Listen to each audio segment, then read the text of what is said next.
কূটনৈতিক টেবিলে আলোচনা আর আকাশে যুদ্ধ বিমানের গর্জন। মধ্যপ্রাচ্যে আবারও বাড়ছে উত্তেজনার পারদ। এর মধ্যে ইরানের কাছাকাছি অঞ্চলে সামরিক উপস্থিতি জোরদার করেছে মার্কিন প্রশাসন। মোতায়েন করেছে 50টিরও বেশি যুদ্ধ বিমান, যার মধ্যে রয়েছে F-35, F-22 ও F-16 এর মতো ভয়ঙ্কর সব যুদ্ধযান। একাধিক মার্কিন গণমাধ্যমের ভাষ্য, যুক্তরাষ্ট্র ও ইরানের পারমাণবিক আলোচনা এগোলেও সামরিক প্রস্তুতি ইঙ্গিত দিচ্ছে অনিশ্চিত ভবিষ্যতের।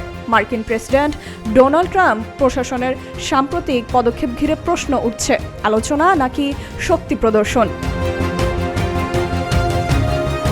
একই সময়ে জেনেভায় যুক্তরাষ্ট্র ও ইরানের মধ্যে পারমাণবিক কর্মসূচি নিয়ে আলোচনা কিছুটা অগ্রগতি হয়েছে। ইরানের পররাষ্ট্রমন্ত্রী আব্বাস আরাকচি বলেন, সাম্প্রতিক আলোচনা আগের দফার তুলনায় বেশি গঠনমূলক ছিল এবং সম্ভাব্য চুক্তির জন্য কিছু মূলনীতিতে উভয় পক্ষ একমত হয়েছে। তবে তিনি সতর্ক করে দিয়েছেন যে পরবর্তী ধাপ হবে আরও কঠিন ও বিস্তারিত।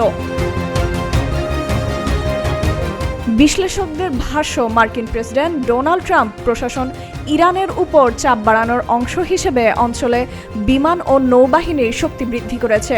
এর আগে জানুয়ারির শেষ দিকে মার্কিন বিমানবাহী রণতরী আরব সাগরে পাঠানো হয়। পরবর্তীতে জর্ডানের ঘাঁটিতে যুদ্ধবিমান এবং ড্রোনও মোতায়েন করা হয়েছে।